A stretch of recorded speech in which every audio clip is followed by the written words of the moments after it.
দিকের রাস্তা ছেড়ে দেন। তারা যাতে পিছনে আমাদের তৌহিদি জনতা রয়ে গেছে, এই জন্য আপনারা পশ্চিম দিকের রাস্তা খালি করে দেন, যাতে পশ্চিম দিকে সবাই দেখতে পারে। ওইখানে অনেক জায়গা রয়েছে, অনেক জায়গা আছে, আপনারা পশ্চিমে আসেন, পশ্চিম দিকে সবাই ভাই পশ্চিম দিকে তো রাস্তা করে দেন। গোলামকে ভাইরা রাস্তা করে দেন, রাস্তা করে দেন। পশ্চিম দিকে যাওয়ার জন্য পিছনে অনেক তৌহিদি জনতা রয়ে গেছে, সকলকে আসার তৌফিক দান করেন, সকলকে দাঁড়ানোর ব্যবস্থাপনা করে দেন। গোলামকে ভাইরা আপনারা সুশৃঙ্খল ভাবে এখানে সবাই কথা শুনতে পারে, ওলামায়ে কেরামের বক্তব্য শুনতে পারে, সে ব্যবস্থাপনা করেন। সকলকে শান্তি প্রিয় ভাবে কথা শুনবার ব্যবস্থা করে দেন এবং পশ্চিম দিকের রাস্তা খালি করে দেন যাওয়ার জন্য। অনেক তৌহিদি জনতা পিছিয়ে পড়ে গেছে, আসতেছি আসতেছি। আল্লাহু আকবার, আল্লাহু আকবার। أما بعد واعتصموا بحبل الله جميعا ولا تفرقوا. সম্মানিত মুসলিম ভাইরা, সম্মানিত তৌহিদি জনতা, সেখানে দেখবেন ওলামায়ে কেরাম উপস্থিত আছেন এবং আমাদের নরসিংদী জেলার শীর্ষস্থানীয় ওলামায়ে কেরাম উপস্থিত আছেন। আমি এখানে বক্তৃতা দিব না, আমি একটা মেসেজ আপনাদের কাছে জানিয়ে দিতে চাই। বাংলাদেশে যে ইসকন, এটা হলো বাণিজ্য আর এর দালাল। বাংলাদেশে ইসকন মুসলমানের ঈমান হরণ করার চেষ্টা করছে। মুসলমানের ঈমান রক্ষা করার জন্য তারা তৎপর হতেছে। শাইখুল ইসলামকে হত্যার মাধ্যমে তারা প্রমাণ করতে চায় বাংলাদেশ থেকে মুসলমানকে নিষ্পাপ করেছে। আমি ইসকনকে বলতে চাই, বাংলাদেশের মাটির থেকে তোমরা নিপাত হইতে হবে।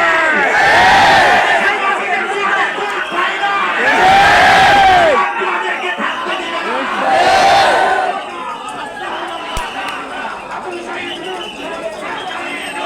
মাইকেল লুক করে পশ্চিমের রাস্তা খালি করে দেন, আসতেছে আমাদেরকে দাঁড়ানোর ব্যবস্থা করে দেন। পশ্চিমের রাস্তা খালি করে দেন, যাওয়ার জন্য সুব্যবস্থা করে দেন। অনেক আমাদের তৌহিদি জনতা পিছনে রয়ে গেছে, তাহলে তারা সামনে আসতে পারবে না। রাস্তা করে দেন যাওয়ার জন্য, পশ্চিম দিকে যাওয়ার জন্য রাস্তা করে দেন। সবাই সংগ্রামী তৌহিদি জনতা, আজকে এই বিক্ষোভ মহাসমাবেশে সম্মানিত সভাপতিত্ব করবেন সংগ্রামী সভাপতি আলহাজ হাফেজ মৌলানা শওকত হুসাইন সরকার। আলহাজ হাফেজ মৌলানা শওকত হুসাইন সরকার।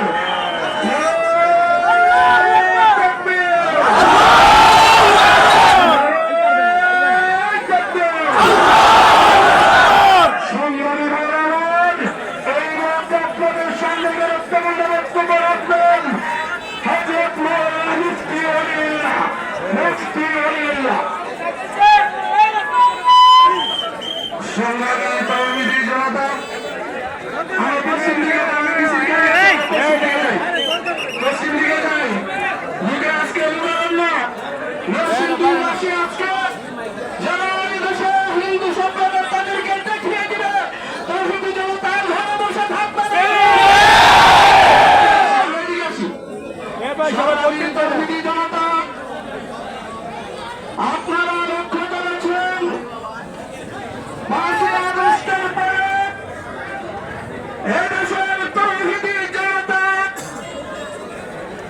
এদেশের মন্দিরগুলো পাহারা দিয়ে তাদের নিরাপত্তা নিশ্চিত করেছিল, কিন্তু তারা বিনিময় হিসেবে আমাদেরকে লাশ উপহার দিয়েছে।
হযরত মাওলানা আব্দুর রহমান, হযরত মাওলানা আব্দুর রহমান। সংগ্রামী ভাই বন্ধুগণ, আপনারা জানেন ইসকন একটি সন্ত্রাসী দল। তারা আমাদের ভারতের বাবরি মসজিদ ধ্বংস করেছে, বাংলাদেশের একজন অ্যাডভোকেটকে হত্যা করেছে। ঠিক তেমনি ভাবে বাংলাদেশের পতাকার উপরে ইসকনের পতাকা নিয়ে মিছিল করে এই দেশের স্বাধীনতাকে তারা নস্যাৎ করে দেওয়ার জন্য চেষ্টা করছে। এই দেশে ইসকন থাকতে পারে না।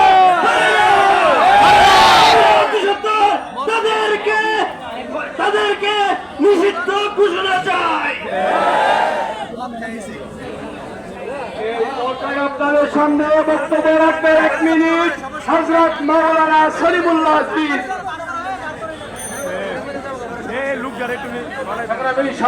বন্ধুগণ, ইসলাম কিন্তু হিন্দুদের গাড়ে ভর করে কাজ করছে। এখন আমার স্পষ্ট কথা, হিন্দু ভাইয়েরা, সনাতন ধর্মাবলম্বী যারা আছেন, আপনারা স্পষ্ট করবেন আপনাদের বক্তব্য। ইসকন কি আপনাদের সঙ্গে না দুশমন? যদি আপনাদের এই কথা স্পষ্ট না করেন, তাহলে ইসকন যেরকম নিষিদ্ধ হবে, হিন্দুত্ববাদ নিষিদ্ধ হবে। আমাদের দাবিদারি করে ভারতের দিল্লি থেকে এখানে ঘুষ করবেন, তা বরদাস্ত করবে না বাংলাদেশের সরকারকে বলবো অনতি বিলম্বে নিষিদ্ধ ঘোষণা না করেন, আর যদি না করেন জনগণকে নিষিদ্ধ করতে হয় তাই জানে। এই পর্যায়ে আপনাদের সামনে বক্তব্য রাখবেন মুফতি আলী হুসাইন। মুফতি আলী হুসাইন। সংগ্রামী তাওহীদি জনতা, আমরা ইতিমধ্যে জানতে পেরেছি ইসকন এদেশের শত্রু, মুসলমানের শত্রু। রাষ্ট্র সরকারকে আমরা বলতে চাই, এই ইসকন সন্ত্রাসী সংগঠনকে নিষিদ্ধ করতে হবে, অন্যথা তাওহীদি জনতার ব্যবস্থা নেবে ইনশাআল্লাহ। এই পর্যায়ে আপনাদের সামনে বক্তব্য রাখবেন মুফতি নাজমুল হাসান। মুফতি নাজমুল হাসান, 1 মিনিট। সংগ্রামী তাওহীদি জনতা, ইসকন যেমনি ভাবে মুসলমানদের শত্রু, ইসকন হিন্দুদেরও শত্রু। অতএব ইসকনের কোন কার্যক্রম নরসিংদী সহ সারা বাংলাদেশে চলতে দেওয়া হবে না, এবং প্রশাসনে এই ব্যাপারে গুরুত্বপূর্ণ দায়িত্ব পালন করার জন্য বিনীত অনুরোধ করছি। সংগ্রামী সাথী বন্ধুগণ, এই পর্যায়ে গুরুত্বপূর্ণ বক্তব্য রাখবেন, সংক্ষেপে বক্তব্য রাখবেন হযরত মাওলানা মুজিবুর রহমান।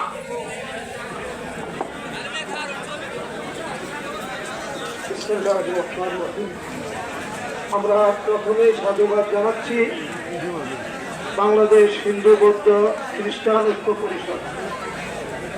ইসকনের ব্যাপারে বাংলাদেশ খ্রিস্টান হিন্দু বৌদ্ধ পরিষদ তাদের মুখোশ উন্মোচন করে দিয়েছে। এরা যে বাংলাদেশের স্বাধীনতা সার্বভৌমত্ব ধ্বংস করতে চায়, এই মুখোশ খ্রিস্টান হিন্দু ঐক্য পরিষদ কি উন্মোচন করে দিয়েছে। আমরা বলতে চাই, এই দেশে মসজিদ, মন্দির, গির্জা, পেপেরা মুসলমান এবং অন্যান্য জাতির জান মাল নিরাপদ থাকবে। যারা এই নিরাপত্তার বিরুদ্ধে কোন সন্ত্রাসী কার্যক্রম চালাবে, বাংলাদেশের তাওহীদি জনতা 1 সেকেন্ডের জন্য তা বরদাস্ত করতে পারে না। আমি শেষবারে বলতে চাই, ইসকন থাকেন, কোন অপশক্তির উস্কানি হবেন না। আপনারা যদি উস্কানি হন, তাহলে এই দেশের তাওহীদি জনতা আপনাদেরকে নিষ্পেষিত করতে করে বসে থাকবে না।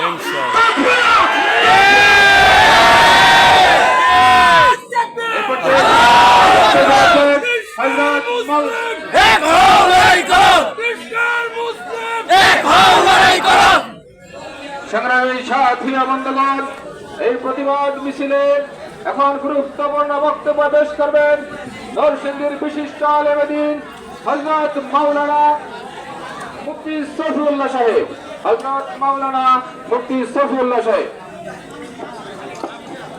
আসসালামু আলাইকুম ওয়া রাহমাতুল্লাহি ওয়া বারাকাতুহু। ওয়ালাইকুম আসসালাম রহমতুল্লাহ। আমি আপনাদের সম্মুখে একটা কথা বলতে চাই।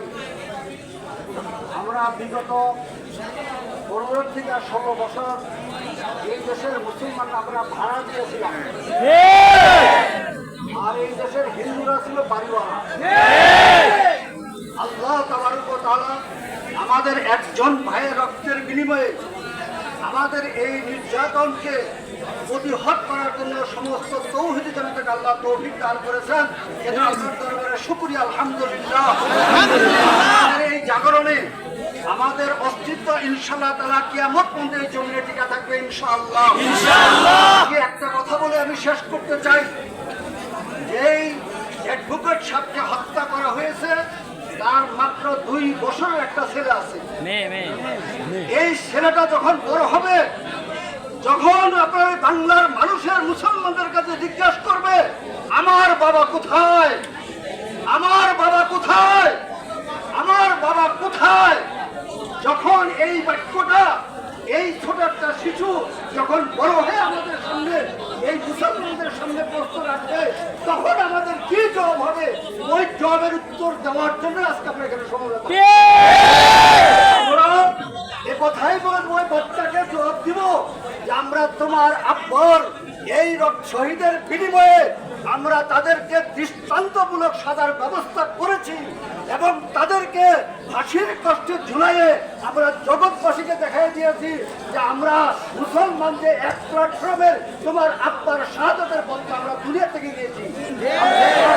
যতক্ষণ পর্যন্ত ইসলামকে নিষিদ্ধ করা না হবে, যতক্ষণ পর্যন্ত মুসলমানদের আপনার একত্রিত হয়ে, ততক্ষণ পর্যন্ত মুসলমানরা একত্রিত হয়ে তাদের বিরুদ্ধে আমাদের সংগ্রাম চালিয়ে যাব। এই বাংলার জমিনে ইসলাম তো দূরের কথা, ইসলামের নাম আর শব্দ এই বাংলার জমিনে থাকবে না।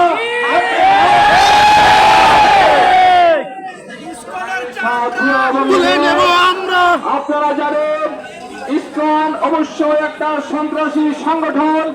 ইতিমধ্যে বিশ্বের বিভিন্ন দেশে, ইন্দোনেশিয়া, মালয়েশিয়া, চীন, সৌদি আরব, উজবেকিস্তান, পাকিস্তান, আফগানিস্তান সহ আরো অনেক দেশে তাদেরকে নিষিদ্ধ ঘোষণা করা হয়েছে। 90% মুসলমানের দেশে অনতিবিলম্বে তাদেরকে নিষিদ্ধ ঘোষণা করা হবে। এই পর্যায়ে গুরুত্বপূর্ণ বক্তব্য রাখবেন হযরত মাওলানা আব্দুল হাকিম সাহেব। আসসালামু আলাইকুম ওয়া রাহমাতুল্লাহি ওয়া বারাকাতুহু। বিসমিল্লাহির রহমানির রহিম। প্রিয় সংগ্রামী সাথী বন্ধুগণ, হিন্দু ধর্মাবলম্বী অথবা ইসকন তারা মনে করেছিল যে জমিয়তুল ফালাহ এবং রংপুর এবং শাহবাগ সমাবেশ করলেই তারা সরকারকে এবং বাংলাদেশের মুসলমানকে তারা দমিয়ে রাখতে পারবে। তারা ভাবা উচিত ছিল ভারতের মধ্যে আমাদের মুসলিম ভাইয়েরা তারা কত কষ্ট করতে, কত নির্যাতনের মধ্যে তারা আছে, কিন্তু আমাদের বাংলাদেশের মুসলমানরা, আমাদের 92% মুসলমান সংখ্যা থাকার পরেও আজকে বাংলাদেশের মুসলমান তারা মারি খাচ্ছে। আজকে একজন এই চিন্ময় দাস কুমারকে গ্রেফতার করার কারণে সারা বাংলাদেশে তারা নৈরাজ্য শুরু করেছে। আমাদের বা সাইফুল হক আলিফকে তারা দিনে দুপুরে তারা জবাই করে হত্যা করেছে। ইনশাআল্লাহ আমরা সরকারের কাছে দাবি করব, যদি আমার এই ভাইয়ের যদি রক্তের বদলা যদি না নেন, সারা বাংলাদেশে তৌহিদি জনতা খুশি উঠবে ইনশাআল্লাহ।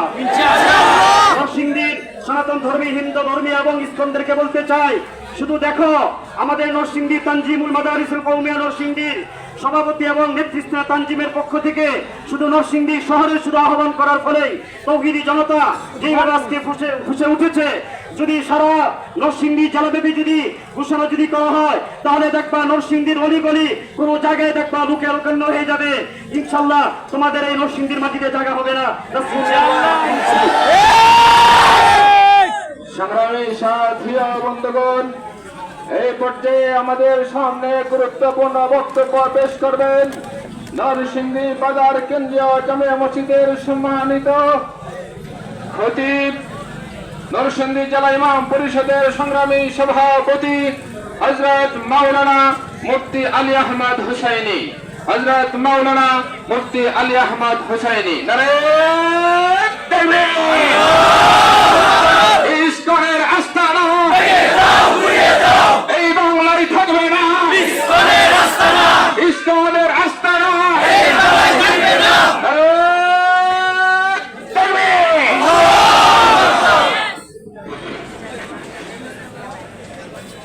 الحمد لله وحده والصلاة والسلام على من لا نبي بعده أما بعد فقد قال الله تبارك وتعالى وقل جاء الحق وزهق الباطل إن الباطل كان زهوقا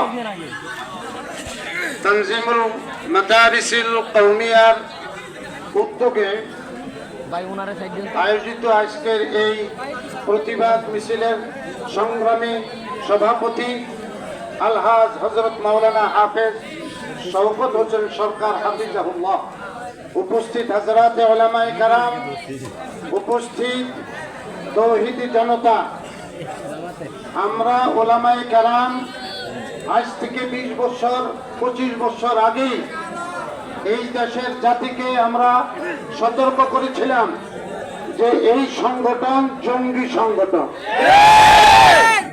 এরা মুসলমান জবাই করার জন্য ইন্ডিয়ার আরএসএস এর এজেন্ডা বাস্তবায়ন করার জন্য এই দেশে এসেছে।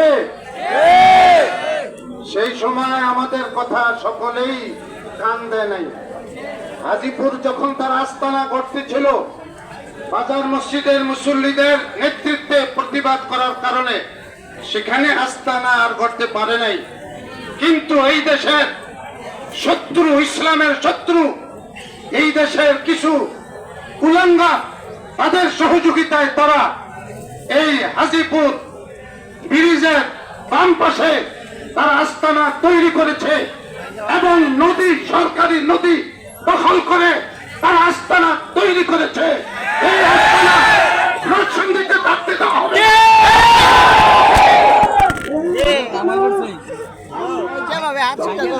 সময় দিলাম।